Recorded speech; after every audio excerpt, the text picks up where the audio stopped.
Hello student, welcome to my channel. এই ভিডিওতে ABTA test পেপারের ম্যাথামেটিক্সের 68 এবং 69 পেজের সমস্ত এমসিকিউগুলি করে দেওয়া হয়েছে। একের দাগ, সঠিক উত্তরটি নির্বাচন করো। একের দাগের এক, বার্ষিক 4% হার সুদে এক্স বছরে স্ববৃদ্ধি মূল ওয়াই টাকা হলে আসল হবে 4x ওয়াই টাকা, 4x বাই 100 প্লাস ওয়াই টাকা, 100 ওয়াই বাই 100 প্লাস 4x টাকা, 100x বাই 4 টাকা। দেওয়া আছে বার্ষিক 4% হার সুদে এক্স বছরের স্ববৃদ্ধি মূল ওয়াই টাকা, তাহলে আসল কত হবে নির্ণয় করতে হবে। তাহলে তোমরা প্রথমে ধরে আসল সমান পি টাকা, তাহলে ধরি আসল সমান পি টাকা। এখানে দেখো স্ববৃদ্ধি মূল ওয়াই টাকা, আসল পি টাকা, তাহলে সুদ কত হবে? স্ববৃদ্ধি মূল অর্থাৎ সুদ প্লাস আসল সমান ওয়াই টাকা, আর আসল যদি পি টাকা হয় তাহলে সুদ হবে কত? Y minus P. তাহলে সুদ কত হবে? সুদ হবে ওয়াই মাইনাস পি টাকা। দেখো স্ববৃদ্ধি মূল ওয়াই টাকা অর্থাৎ সুদ প্লাস আসল সমান ওয়াই টাকা। সুদ প্লাস আসল দেওয়া আছে ওয়াই টাকা, আর আসল ধরা হচ্ছে পি টাকা। তাহলে সুদ কত হবে? সুদ প্লাস আসল হচ্ছে পি টাকা, এখানে পি লিখবে, সমান ওয়াই। তাহলে সুদ কত হচ্ছে? ওয়াই মাইনাস পি টাকা। তাহলে সুদ হচ্ছে ওয়াই মাইনাস পি টাকা। এবার দেখো সরল সুদের ক্ষেত্রে আমরা সূত্র জানি কি? I is equal to PTR by 100। এবার দেখো I হচ্ছে মোট সুদ, এখানে মোট সুদ কত? ওয়াই মাইনাস পি, তাহলে এখানে ওয়াই মাইনাস পি লিখবে। আসল হচ্ছে পি, এখানে পি ধরা হয়েছে, তাহলে পি লিখবে। টি সমান হচ্ছে সময়, সময় হচ্ছে এক্স বছর, তাহলে টি এর জায়গায় লিখবে এক্স। আর হচ্ছে সরল সুদের হার, সরল সুদের 4% দেওয়া আছে, তাহলে কত হবে? 4/100। এখান থেকে তোমরা পি এর মান নির্ণয় করবে, অর্থাৎ আসল কত নির্ণয় করতে হবে। তাহলে তোমরা কোনাকুনি গুণ করে দেবে। এখানে কোনাকুনি গুণ করলে কত হবে? এটা 4px ইজিক্যাল টু, এটা সঙ্গে কোনাকুনি গুণ করবে 100y মাইনাস 100p। এবার পি গুলো সমান চিহ্ন বাম দিকে নিয়ে আসবে, তাহলে 4px প্লাস এটা সমান চিহ্ন বাম দিকে প্লাস হয়ে যাবে 100p ইজিক্যাল টু 100y। এবার তোমরা এখান থেকে পি কমন নিবে, কত হবে? 4x প্লাস 100 সমান 100y। তাহলে পি সমান কত হবে? পি সমান হবে 100y বাই 4x প্লাস 100, তাহলে কত হবে? 100 প্লাস 4x। তাহলে আসল কত হচ্ছে? 100y by 100 plus 4x। তাহলে কোন উত্তরটা হবে? Option C, 100y plus 100 plus 4x টাকা। দেখো বার্ষিক 4% হার সুদে এক্স বছরে স্ববৃদ্ধি মূল ওয়াই টাকা হলে আসল কত নির্ণয় করতে হবে। তাহলে তোমার ধরে নেবে আসল সমান পি টাকা, আর স্ববৃদ্ধি মূল দেওয়া আছে ওয়াই টাকা, অর্থাৎ সুদ প্লাস আসল ওয়াই টাকা। তাহলে সুদ প্লাস আসল পি ধরা হয়েছে, পি লিখবে, তাহলে সুদ plus P equal to Y. তাহলে সুদ সমান কত? ওয়াই মাইনাস পি টাকা। তাহলে সুদ হচ্ছে ওয়াই মাইনাস পি টাকা। আমরা জানি I equal to P T R by 100, এটা সরল সুদের সূত্র। আই হচ্ছে মোট সুদ, এখানে মোট সুদ কত? ওয়াই মাইনাস পি, তাহলে এখানে ওয়াই মাইনাস পি লিখবে। পি হচ্ছে আসল, এখানে পি ধরা হয়েছে, তাহলে পি লিখবে। টি হচ্ছে সময়, সময় এক্স বছর, তাহলে এক্স লিখবে। সরল সুদের হার 4%, তাহলে কত হবে? 4/100। এবার তোমরা এটা কোনাকুনি গুণ করবে, তাহলে 4px ইজিক্যাল টু কত হবে? 100y minus 100p। এখানে তো আমাদের আসল চেয়েছে, অর্থাৎ পি এর মান কত নির্ণয় করবে। সমান চিহ্নের বাম দিকে পি গুলোকে নিয়ে আসবে, তাহলে 4px প্লাস 100p হয়ে যাবে, এটা সমান চিহ্নের বাম দিকে প্লাস হয়ে যাবে, সমান 100y। এখান থেকে পি কমন নেবে, 4x plus 100 is equal two 100y। তাহলে পি সমান কত হবে? 100y by 100 plus 4x। তাহলে আসল কত হচ্ছে? 100y বাই 100 প্লাস 4x টাকা। তাহলে উত্তর option C, 100y by 100 plus 4x।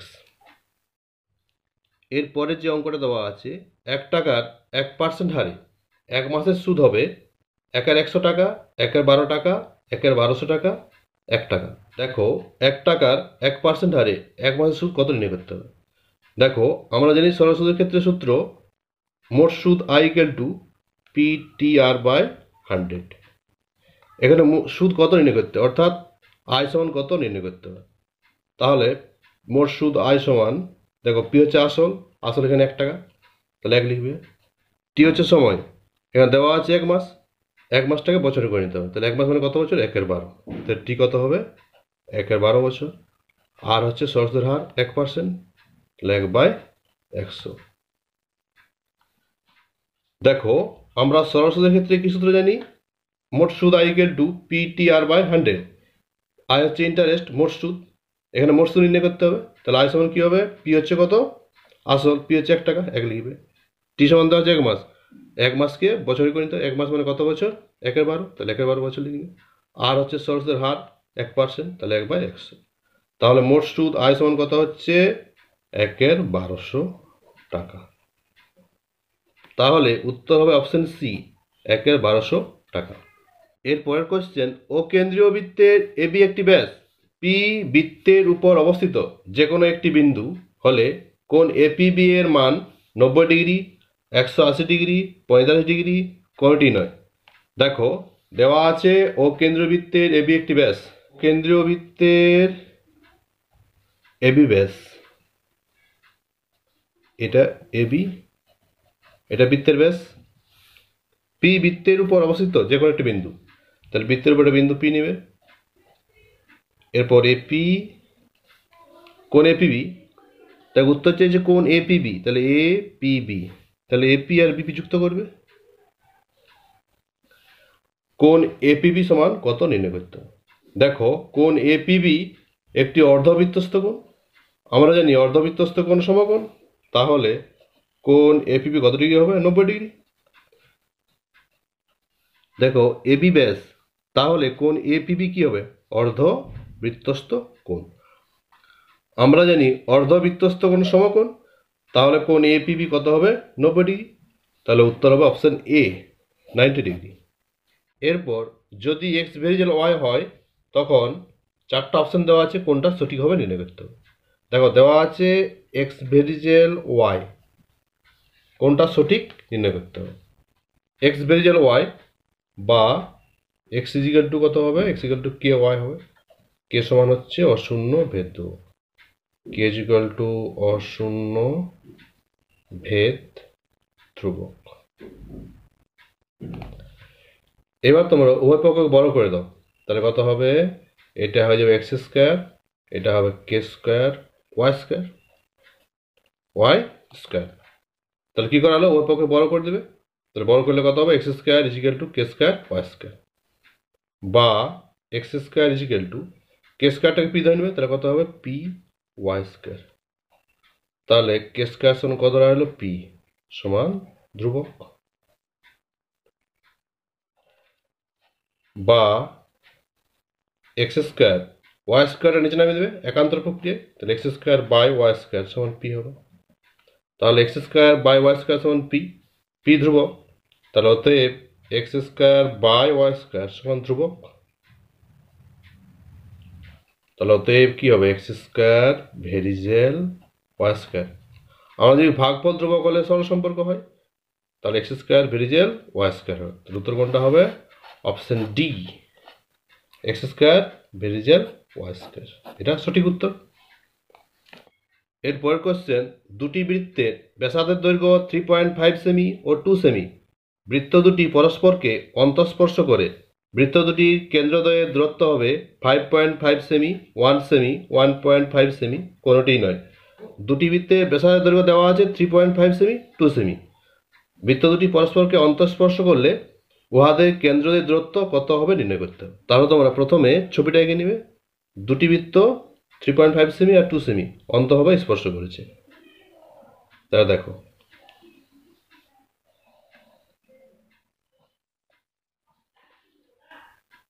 ধরি ওয়ে বৃত্তের ব্যাসার্ধ হচ্ছে, ওয়ে সমান বৃত্তের ব্যাসার্ধ 3.5 সেমি, 3.5 সেমি ও 2 সেমি দুটি বৃত্ত অন্তঃভাবে স্পর্শ করেছে, তাহলে এখানে একটা 2 সেন্টিমিটার ব্যাসার্ধ বিশিষ্ট বৃত্ত অঙ্কন করবে। দেখো এর কেন্দ্র হচ্ছে বি এ, তাহলে এবি সমান কত হবে, এবি সমান হবে 2 সেমি। দেখো ও কেন্দ্রীয় বৃত্তের ব্যাসার্ধ ও এ সমান হচ্ছে 3.5 সেমি, আর বি কেন্দ্রীয় বৃত্তের ব্যাসার্ধ হচ্ছে এবি, 2 সেমি। দেখো উত্তর চেয়েছে উহাদের কেন্দ্রদ্বয় দূরত্ব, অর্থাৎ ওবি সমান কত হবে নির্ণয় করতে হবে। তাহলে ওবি কত হবে, ওএ সমান 3.5 সেমি আর এবি সমান 2 সেমি, তাহলে ওবি সমান কত হবে 3.5 মাইনাস 2, তাহলে 3.5 মাইনাস 2 বিয়োগ করে দিবে, কত হচ্ছে 1.5 সেমি। দুটি বৃত্ত পরস্পরকে অন্তভাবে স্পর্শ করলে উহাদের কেন্দ্রদ্বয় দূরত্ব হবে উহাদের ব্যাসার্ধের অন্তর। উহাদের ব্যাসার্ধের অন্তর দেখো 3.5 মাইনাস 2, অর্থাৎ বৃত্ত দুটি ব্যাসার্ধের অন্তর হচ্ছে। তার উত্তর হচ্ছে কত 1.5 সেমি। তার উত্তর অপশন সি 1.5 সেমি। এর পরের কোশ্চেন, একটি ঘনকের সমগ্র তলের ক্ষেত্রফল এস বর্গ একক এবং একটি কর্ডের দৈর্ঘ্য ডি একক হলে এস এবং ডি এর মধ্যে সম্পর্ক হবে এস সমান 6 ডি স্কোয়ার, 3s সমান 70, S Q equal to D square equal to S by 2।